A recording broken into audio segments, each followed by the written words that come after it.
What's up YouTube, Ben here, welcome to the next video on the channel. In this one, I'm going to give you an alternate method to getting a ton of arrows in Tears of the Kingdom very fast. Let's get into this. Hey guys, don't forget to like, comment and subscribe please, because they really do help me to get found. Don't forget to turn on notifications to be notified of all uploads and live streams, and don't forget to join me on my socials. Those are all linked down below. Okay, let's get in. Alright, so I've already done a video on how to get a lot of arrows very quickly, using Beetle and, using the, what they're called, stables, where you sleep, you buy from Beetle, sleep, buy from Beetle. Now, that is a bit faster than this, but that also costs a lot more in rupees compared to this method. This method actually abuses a glitch or a trick that was found recently where you can manually trigger a blood moon. So in order to do this, you're going to need a few things. You're going to want a multi-shot bow. You're going to want preferably a 5-shot, but 3 shots and 2 shots do work for this. I'm using a 3-shot. You're going to want some opals, so 4 or 5. And you're also going to want a little bit of starting cash, so you can go ahead and buy some of this stuff. Again, there are many duplication videos for 1.12. This is what I'm playing on. This will work on 1.0, 1.1 as well. Not to mention, I've done a few myself. I will link my latest duplication video in the comments down below. I'll pin it in a comment.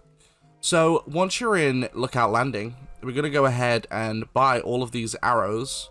So, you get a bunch of them for 100 rupees. So, we're going to buy those arrows.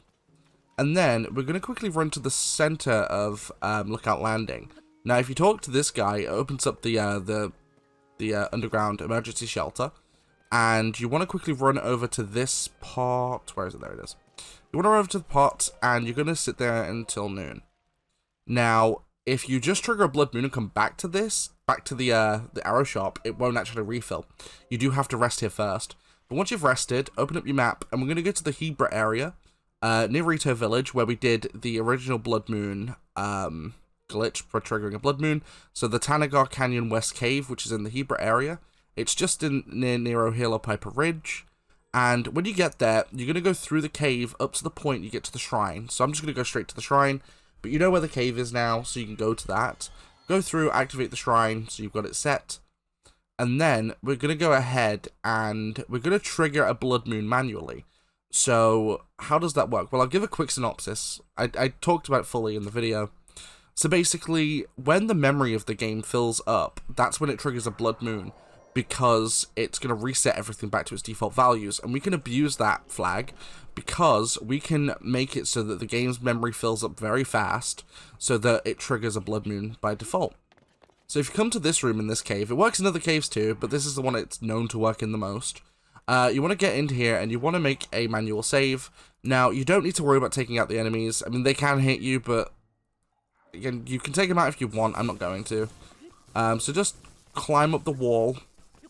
And then we're going to go ahead, trigger a bullet jump, go into bullet time. And we're going to shoot, and we're going to get a bunch of opals out. Nice. That can happen. Again, like I said, you can take out the enemies if you want. I'm not going to. They're not going to bother me that much. It's a bit of a whatever. Alright, so opal. And we'll start shooting them at the walls. So by doing this, it's going to cause the game to lag incredibly. There we go. That's a lot of lag. So we're going to load up the manual save we just made. And then when we come back in, because we filled up the game's memory with lag, it's going to trigger a blood moon. So that blood moon will then reset the world, and we'll be able to go back and buy arrows. Now, if you have a travel medallion, you can do this faster. I have one. I'm just not using it for this to show how fast it is without it. So the blood moon's going to trigger. There we go. Blood moon triggered. So now that that's been triggered, all we have to do is go back to Lookout Landing, and we can go ahead and buy arrows. And honestly, this doesn't take that long. The Beetle method, like I said, is faster, but it's also a lot more costly. So a lot of people might not want to do that one. So this is like an alternate method to that. Just go back to Lookout Landing, and the shop will have refilled. It's honestly really simple. It's not that bad.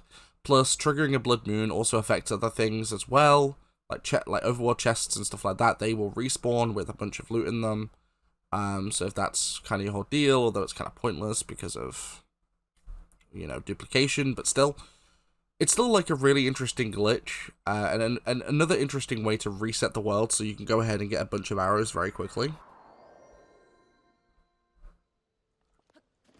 So now we're back at Lookout Landing. We can just quickly run over to the shop, and you'll see that the arrows have been restored. And voila, arrows are back, and we can just keep buying them. So you get 20 arrows for 100 rupees. There we go. And you can basically just keep doing that until you have maximum if you want. But let me know what you thought about this video in the comments down below. Don't forget to like, comment, subscribe, please. You guys have been really killing it recently with the subs, so thank you guys. We're getting really close to that 1,000 subscribers. Don't forget to turn on the notification bell to be notified of all uploads and live streams. I do upload daily and I live stream most days. And don't forget to join me on my socials. Those are all linked down below. Links to stuff like Twitch, Twitter, Discord. Whenever I go live here on YouTube, I also go live on Twitch. So if you like to watch live streams but don't like to watch them on YouTube, you can always check me out on Twitch. And I'll catch you guys in the next one.